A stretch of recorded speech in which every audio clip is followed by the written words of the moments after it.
Columnist এবং নিঃসন্দেহে এই মুহূর্তে খুবই সাহসী যে সাংবাদিক নতুন করে পরিচয় করিয়ে দেওয়ার কিছু নেই। মাসুদ কামাল, এবং মাসুদ কামাল আপনাকে স্বাগত জানাচ্ছি। আমরা যে বিষয়টা একটু আলোচনা করতে চাই, ডক্টর ইউনূস সরকারের সময় আইনগত বিভিন্ন দিক নিয়ে, বিশেষ করে আইসিটিতে যে মামলাগুলো হচ্ছে সেটি নিয়ে আন্তর্জাতিক অঙ্গনে নানান ধরনের উদ্বেগ প্রকাশ করা হয়েছে।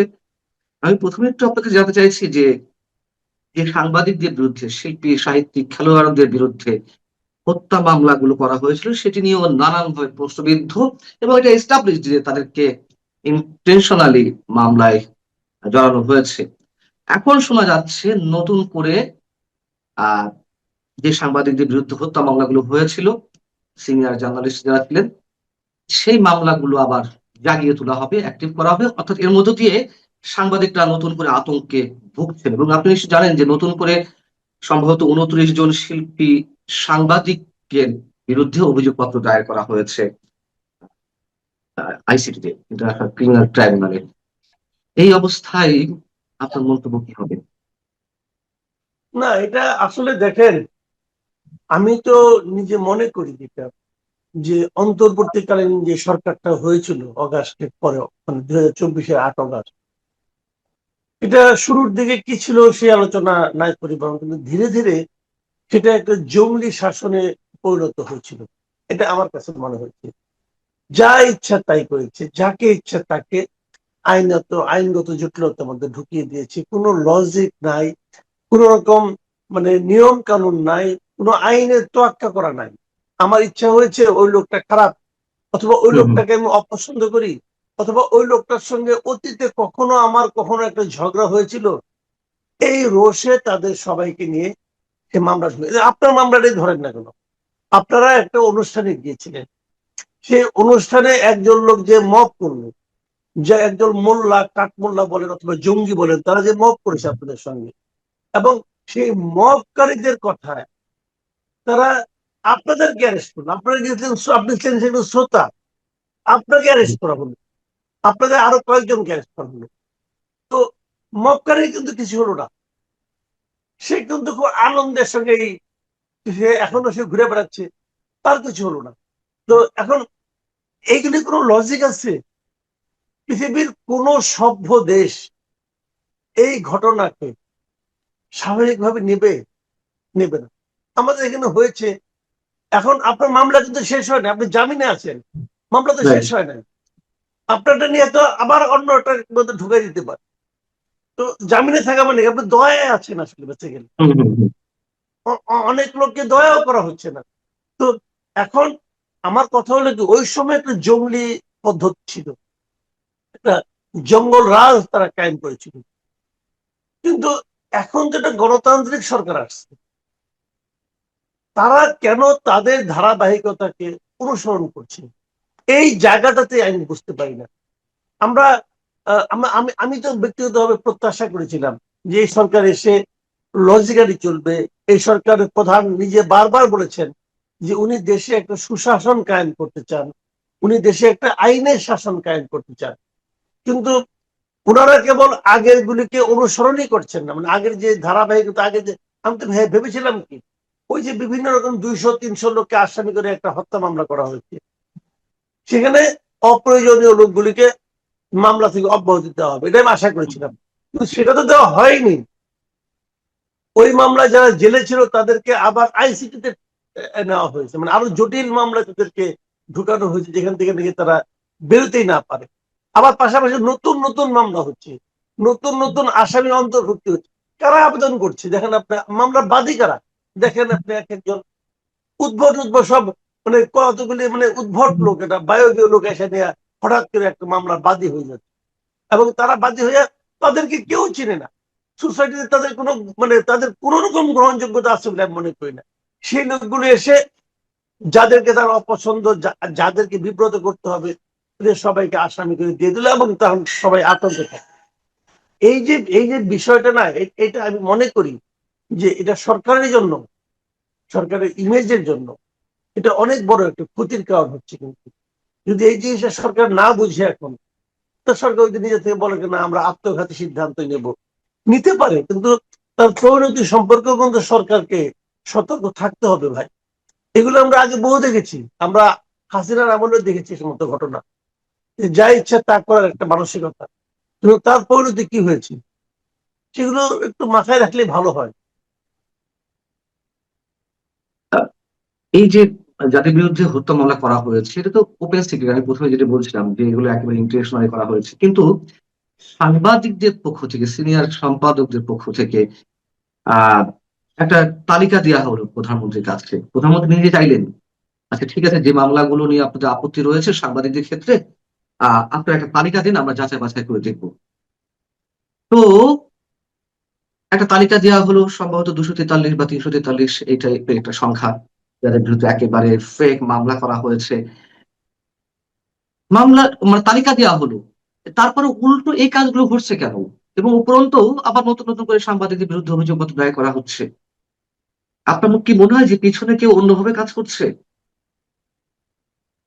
সেটা আসলে আমি বলতে পারবো না। আমার মনে হয় পেছনে যদি অন্য অন্য অন্য কোনো কেউ কাজ করে থাকে, আমার মনে হয় এটা ওভাবে বলা যাবে না।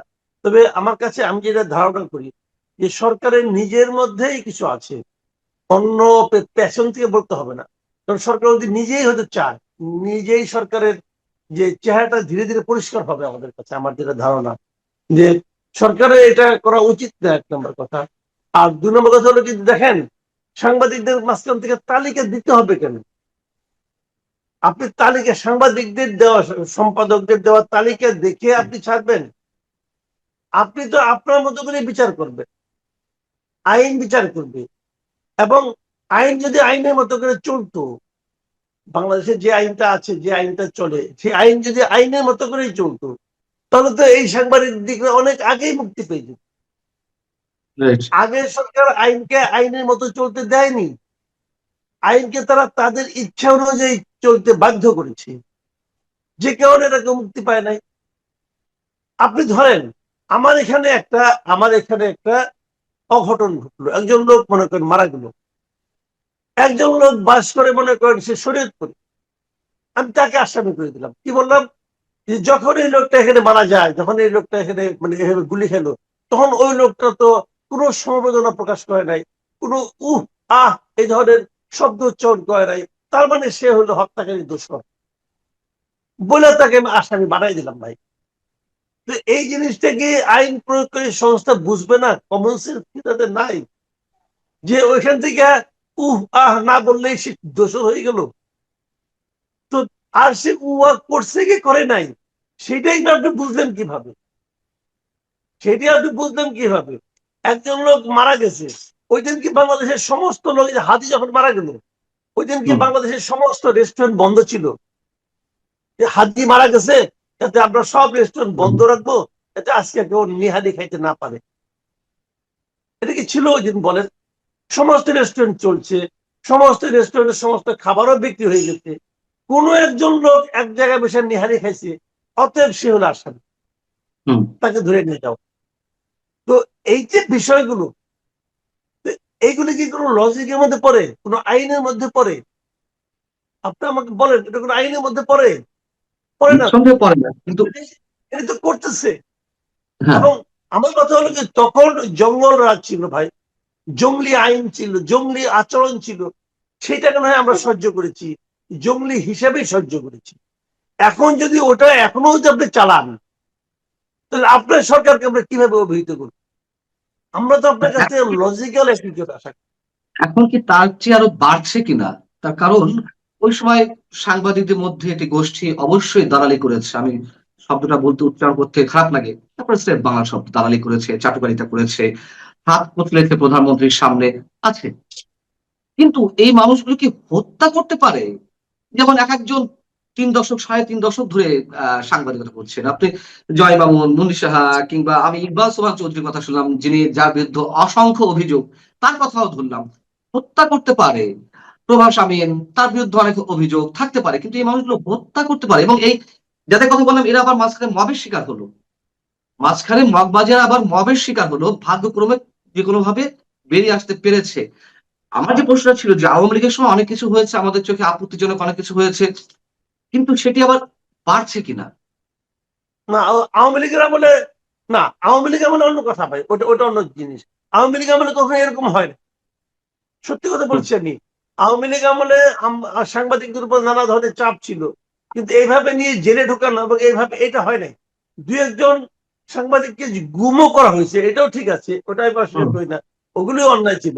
কিন্তু এখন যেরকম মিথ্যা মামলায় জেলখানা নিয়ে আটকে রাখা হচ্ছে, আপনি দেখেন, আমি বলি আপনাকে, যেমন ফারজানা রূপা, মুজাম্মেল বাবু, শ্যামল দত্ত, এদের কিন্তু অলরেডি আটক, সেই শুরু থেকে তারা 2 বছর উপরে আটক আছে।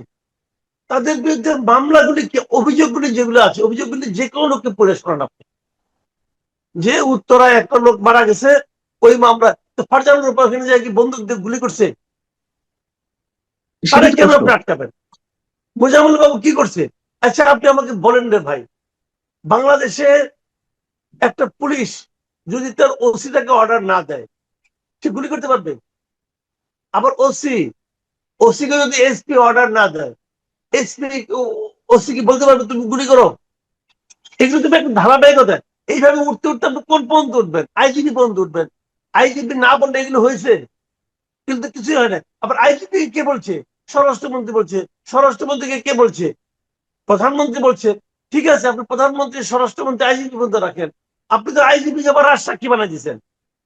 আইজিপি হবে 5 বছর, আর যে পুলিশ গুলি করছে তার হবে মৃত্যুদণ্ড। ভাই আইন এটা হইল কিছু? যে আইজিপি অর্ডার করলো, যে আইজিপি সমস্ত অর্ডারের মূলে যে আছে, তার শাস্তি হবে 5 বছর। হুম। আর যে অর্ডার কি করছে, ফলো করছে, তার হবে মৃত্যুদণ্ড। ঘটনা এক। তাহলে এটা কি হইলো? আবার এখানে একজন সাংবাদিক হচ্ছে যে ঘরে বসে আছে রে ভাই, সে হলো এটার মধ্যে আসামি। আসামি হওয়ার মানে কি, তার 2 বছর বিচার হোক আর না হোক, এই বিচারে তার শাস্তি হোক। শাস্তি তো ভাই এইটা কেমনে করে আপনি প্রমাণ করেন? এটা কি হয় কিছু? এটা তো সবাই জানে যে শেষ হয়ে ছিলটা। মাঝখান থেকে কি হবে? তাকে 2 বছর 2.5 বছর জেলে থাকতে হবে, এইটাই তার শাস্তি। তার হয়তো 6 মাসের কারাদণ্ড হলো, 3 মাসের কারাদণ্ড হবে যদি হয়।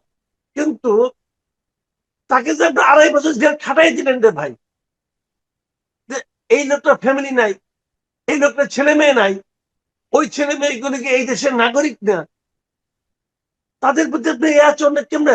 রাষ্ট্র কিভাবে এত নিষ্ঠুর হইতে পারে? রাষ্ট্র কিভাবে এরকম অযৌক্তিক ভাবে নিষ্ঠুর হইতে পারে? এটা ভাই আমি বুঝি না, আমি এটা বুঝি না। এটা কেন করবে? তাহলে লজিক কোথায়? তারেক রহমান সাহেব এত বছর ইংল্যান্ডে ছিলেন, লন্ডনে উনি দেখেন নাই কিভাবে আইন চলে? তো ওইখান থেকে আপনি কি শিখে আসলেন? আপনি কি এটা শিখে আসছেন যে একজন লোককে জোর করে আপনি তো বিচার করেন, তাড়াতাড়ি বিচার করেন, সম্ভব হলে 10 দিনের বিচার? আপনি তো এক বিচার তো আপনি 1 মাসের মধ্যে করতে বলছিলেন, তো করেন, এগুলো বিচার করেন আপনারা। কিন্তু এই লোকগুলি তাদের ব্যক্তিগত তাদের জীবন যাপন থেকে তাদের উঠাই না। অনেক লোক আছে যারা জেলে যায় নাই, তারা ঘরে বাইরে যাইতে পারে না ভাই। এটা কেমন কথা? সে অপরাধী অপরাধী বিচার করেন, কোনো আপত্তি নাই, কিন্তু যে অপরাধ তার সঙ্গে তার সম্পৃক্ত হওয়ার কোনো সুযোগই নাই। আচ্ছা, বলতেছে কি শেখ হাসিনাকে সমর্থন দিছে, শেখ হাসিনা কারো সমর্থন অপেক্ষা থাকতো না। হাসিনাকে এই সাংবাদিক মুজাম্মেল বাবু অথবা ফারজানা রূপা বলছে আপনি গুলি করেন। শেখ হাসিনা তো গুলি করার অর্ডার দিছে, হয়তো আমি জানি না, যদি ধরা যাক কথার কথা, কেউ তাকে বললো হ্যাঁ আপা আপনি এটা ভালো করছেন, এতে সে অপরাধ হয়ে গেল। ওই সময় কোন পত্রিকা এই যে 15 বছরে কোন পত্রিকার যে সাংবাদিককে যে অ্যারেস্ট করছে, আপনি আমার একটা কথা খালি বলেন, এই সাংবাদিকদের তারা প্রশংসা করলো কি করলো না, সমর্থন করলো কি করলো না, এটা কোথায় প্রচার হয়েছে? একটা প্ল্যাটফর্ম লাগবে না? সেই প্ল্যাটফর্মটা কি? হয় সেই টিভি, নাহলে সেই পত্রিকা। আপনি নিজে টেলিভিশন মিডিয়ায় চাকরি করছেন, আপনি জানেন যে আপনি মালিকের বিরুদ্ধে, মালিকের ইচ্ছার বিরুদ্ধে আপনি কোনো কিছু করতে পারছেন? প্রশ্ন প্রশ্ন। মালিক তার প্ল্যাটফর্ম আপনাকে প্রচার দিয়ে হয়তো একদিন দিবে, ধরা পড়ার পরে দিন আপনি বাদ। এই তো ছিল। তাহলে এই যে সাংবাদিকদের আপনি ধরলেন, এই সাংবাদিকরা যে সমস্ত টেলিভিশন অথবা পত্রিকা চাকরি করতো, এর কোন একজন মালিককে ধরছেন? কোন একজন মালিক আপনি দেখেন তো, একটা মালিক 71 টিভির মালিককে ধরছেন আপনি? ধরেন তো নাই। 71 টিভির মালিককে আরো পত্রিকা করার দিচ্ছেন, অনুমোদন দিচ্ছেন, সে দৈনিক পত্রিকা করতেছে। তো মালিকটা ঠিক আছে, মালিকদের কিছু হয় না। বসুন্ধরার মালিক এবার এই যে আপনার একালের কণ্ঠ বলেন, বাংলাদেশ প্রতিদিন বলেন, সম্পাদক সব পলাইছে, মালিকের কি হয়েছে? কিচ্ছু হয় নাই। সমকাল বলেন অথবা আপনার এই চ্যানেল 24 বলেন, সাংবাদিকরা পালাইছে, মালিকের কি হয়েছে? কিচ্ছু হয় নাই। এমনকি এমনকি ভোরের কাগজ হয় না, ভোরের কাগজে শ্যামল দত্ত জেলে, ভোরের কাগজের মালিকের কি হয়েছে? মালিকের বিরুদ্ধে হত্যা মামলা আছে, সে একদিনে সব হত্যা মামলায় জামিন পেয়ে গেছে। বরং সেই বলেন মালিকের পাইছে সঙ্গে আবার সার্জিও গোর বৈঠক করবে, সেই বলেন মালিকের আপনি, সঙ্গে সার্জিও গোর বৈঠক করবে। আইন, এটার নাম আইন। আমি আমি আমি বর্তমান সরকারকে বলি, ভাই আপনারা আপনারা এটা ব্যাখ্যা দেন আমাদের কাছে, যে ভোরের কাগজের সম্পাদক জেলে, ভোরের কাগজের মালিকের কোনো সমস্যা নাই, মালিকের বিরুদ্ধে সরাসরি হত্যা মামলা আছে, মালিক 2 দিন পরে মুক্তি পেয়ে গেছে। কেন? এটা কেন ভাই? কিন্তু হত্যা মামলা জামিন পেয়ে গেছে, পায় না কেন? তার নাম কোনো মামলায় না, আইসিটির মামলা যেগুলো হয় কোনো মামলায় তার নাম নাই কেন? আসলে কারণ নামই থাকার কথা না। এরা এরা যে আমি বলতেছি, এরা ভাই শেখ হাসিনা এমন ভাবে শাসন চালাইছেন যে ওনার এই সমস্ত কাজে কে সমর্থন করলো কে করলো না, কোন মালিক কোন সাংবাদিক কি বললো না, এগুলো কোনো মূল্য নাই। উনি একাই করছেন কাজগুলো, অথবা ওনার সঙ্গে ওনার মন্ত্রীরা ছিলেন। তো সেখানে এই সমস্ত নিজের সাংবাদিক যা নাকি আপনি মনে করেন যে ভাই তারা তো একটা কিছু করে খায়, এখন হচ্ছেন এরকম। এখন এই সরকারকে পাচাটা আপনি অনেক সাংবাদিক দেখতেছেন না, চারটে চারটে পায়ের পরিষ্কার হয় নাই, জিব্বা ক্ষয় হয়ে গেছে, এরকম সাংবাদিক আছে না এখন? তো 2 দিন অবশ্যই, পরে কি এদের অবশ্যই। বিরুদ্ধে আইসিটিতে মামলা হবে? এই যে শাপলা চত্বর নিয়ে যে মামলাটি হয়েছে, সেই মামলা নিয়ে এরই মধ্যে amnesty international, human rights watch, article 90 সহ 5টি আন্তর্জাতিক মানবাধিকার সংগঠন তারা উদ্বেগ প্রকাশ করেছে এবং স্ট্রেট বলেছে সাংবাদিকদের বিরুদ্ধে আইসিটি যেন কোনো মামলা না হয়। কেন? আইসিটিতে যে মামলাগুলো করা হচ্ছে সেগুলোতে জামিন হচ্ছে না, জামিন হয় না, এবং সাংবাদিক ফারজানা রূপা বা শাকিল আহমেদের মতো মানুষদের জামিন হয়েছে বিভিন্ন জায়গায়, তাও তাদেরকে ছাড়া হচ্ছে না। এখন স্থায়ীভাবে আটক রাখার জন্য আইসিটিতে এই মামলাগুলো করা হচ্ছে। এবং আমরা দেখলাম যে ওই বিবৃতি দেওয়ার পরে হিউম্যান রাইটস ওয়াচ আবারও আলাদাভাবে বুধবার একটি বিবৃতি দিল। সেই বিবৃতি পরে আব্দুল লতিফ সিদ্দিকীকে সেই মামলায় আটক দেখানো হলো। আহ মানে এগুলো কি হচ্ছে? ব্যাপার না বলে আপনি শাপলা চত্বরের ঘটনা নিয়ে আমি একটা কথা বলি আপনাকে। শাপলা চত্বরের ঘটনা যখন ঘটে তখন তো আমি মানে একটা টেলিভিশনের সিনিয়র নিউজ এডিটর ছিলাম। তো ওই সময় তো নিউজ রুম গুলিতে আমি থাকতাম, আমাদের রিপোর্টার তো ওখানে গিয়েছিল। তারপরে আমি এর মাঝখানে দেখলাম যে আপনার বিবিসির ওই সময় বাংলা বিভাগের প্রধান ছিল সাবির মুস্তফা, উনিও দেখলাম এক ইন্টারভিউতে বলেছেন যে ওনার রিপোর্টার ওখানে ছিল। তো এরা কেউ কিছু দেখে নাই। কিন্তু পরের দিন, হ্যাঁ এটা রহস্যজনক, রাতের বেলায় এত লোক ছিল, হঠাৎ করে সকালবেলা সব ক্লিয়ার হয়ে গেল। কিভাবে গেল, কেন গেল, ভয় পেয়ে গেল না কিভাবে গেল, এটা আমরা কিন্তু জানি না। কিন্তু আমার কথাটা হলো যে এই ঘটনায় ওখানে এরকম যে এই যে 40 জন 50 জন লোক মারা গেছে বলে এখন দাবি করা হচ্ছে এত বছর পরে, যারা মারা গেছে তারা এত বছর একটা কথা কেউ বলেনি, কারোর কাছে শুনি নাই যে মারা গেছে। তারও যে বড় কথা, ওই অনুষ্ঠানটার আয়োজন করছিল কে? আয়োজন করছিল হেফাজতে ইসলাম। এই হেফাজতে ইসলামও কি এত বছরে কোনদিন বলছিল যে আমাদের 10 জন লোক মারা গেছে? কেউ বলছে? বলে নাই। দেশীয় সংবাদ মাধ্যম, আন্তর্জাতিক সংবাদ মাধ্যম, এরা কেউ বলছে যে ওখানে এতজন লোক মারা গেছিল? কেউ বলে নাই। এক আদিলুর রহমান শুভ্র, সে এক কাহিনী বানাইছিল যে তার কাছে নাকি এতগুলি নাম আছে। তো তারাও তো 18 মাস ছিল, তারাও তো 18 মাস আপনার ক্ষমতায় ছিল, তারা এটা অগ্রসর করতে পারছে?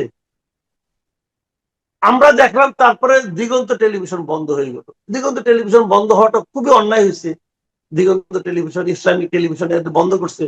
আমি মনে করি এটা ওই সময়কার যারা মন্ত্রী ছিলেন হাসানুল হক ইনুর আমলে এটা হয়েছে। আমি ইনুকে মনে করি বাংলাদেশের সর্বনিকৃষ্ট তথ্যমন্ত্রী ছিল। তো ঠিক আছে ছিল, আমরা অনেকদিন ভাবছিলাম, যেহেতু আমি টেলিভিশন সাংবাদিকতা তখন করতাম, আমি ভাবছিলাম কি বোধহয় এদের কাছে কোনো বিশেষ ফুটেজ আছে যাতে এই ফুটেজ গুলো তারা দেখাতে না পারে, এই জন্য টেলিভিশনটা বন্ধ করে দিচ্ছে। এটা আমার ধারণা ছিল।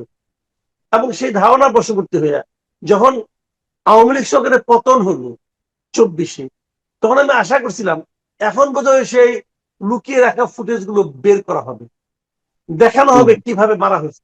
তখন দিগন্ত টেলিভিশন তো পুরো অনুষ্ঠানটা লাইভ করছিল। তো সেই ফুটেজকে আমরা দেখতে পেয়েছি, আজকে তো 2 বছর হয়ে গেল, দেখতে পেয়েছি কিন্তু পাইনি তো রে ভাই। কাজেই সন্দেহ তো একটা আছে যে আসলে এখন একটু বলবেন যে আমি তো তালিকা নিয়ে আসছি। আরে ভাই তালিকা তো এই 24-এর যে জুলাই আন্দোলন, সেই আন্দোলনেও আমরা দেখছি। তারপর দেখছি তালিকা থাকে অনেক মৃত ব্যক্তি যখন হাইটে হাইটে উঠে আসতেছে, এটা তো আমরা দেখছি। কাজেই 13 বছর আগের ঘটনার তালিকা আপনি এখন বানাচ্ছেন। কাজেই ভাই এইগুলি এত সহজ না। আর এইগুলোর উপর ডিপেন্ড করে আপনি একজনকে রায় দিয়ে দিবেন, একজনকে অ্যারেস্ট করে ফেলাবেন। লতিফ সিদ্দিকী তার মতো এরকম মানে আপনার বড় মাপের মুক্তিযোদ্ধা খুব কমই আছে। ওনার ভাইয়ের কারণে হয়তো ওনারটা অনেকে বলে না, কিন্তু উনি মানে একটা বড় সংগঠক ছিলেন। টাঙ্গাইল এলাকায় যারা আছে সবাই জানে যে কাদের সিদ্দিকী নিজে যুদ্ধ করেছেন, নিজে ছিলেন। লতিফ সিদ্দিকী ছিলেন সংগঠক, উনি সময় এমপি ছিলেন, উনি ছিলেন সংগঠক একজন, তাই না? তো সেরকম একজন বড় মানে ওই লোকটার একটাই দোষ, লোকটা নিজে যেটা বোঝেন উনি ওটা বলেন। উনি স্পষ্টবাদী ব্যক্তি। ওনার এই স্পষ্টবাদিতার কারণে উনি প্রচুর লেখাপড়া জানা লোক, আমি যতটুকু ওনাকে দেখেছি। তো এরকম একটা জ্ঞানী লোক এবং এরকম একটা স্পষ্টবাদী লোক, স্পষ্টবাদিতার কারণে আওয়ামী লীগ আমলে ক্ষতিগ্রস্ত হয়েছে। আওয়ামী লীগ তাকে বিচ্যুতি করার জন্য অনেক চেষ্টা করছে, জেলে নিছে, তাকে তার মন্ত্রিত্ব থেকে সরাই দিছে, এবং এই আমলেও হচ্ছে। মানে স্পষ্টবাদী লোকের দুর্ভোগ সবসময়, এটা মনে হয় আরেকবার প্রমাণ হলো। তো ওনাকে এই বয়স্ক একটা মানুষকে নিয়ে যে আপনি আবার ঢুকালেন কোনটাতে, শাপলা চত্বরে। শাপলা চত্বরে যখন হামলা হয় তখন উনি কি স্বরাষ্ট্রমন্ত্রী ছিলেন? উনি কি ছিলেন না ভাই? বক্তব্য পাঠ মানে করছেন। ভাবখানে যত লোক আমি চিনি আওয়ামী লীগের যারা এখনো জীবিত আছে, দেও সবার নাম দিয়ে দিলাম, নাম হয়ে গেল ভাই। এইগুলি আমি জানি না কি হচ্ছে কি না হচ্ছে, বাট আমি বলবো যে এই আইসিটিটাকে আওয়ামী লীগ বিতর্কিত করছিল। আইসিটি কে আওয়ামী লীগ বিতর্কিত করেছিল। তারা মানে জামাতকে শেষ করতে হবে এই মানসিকতা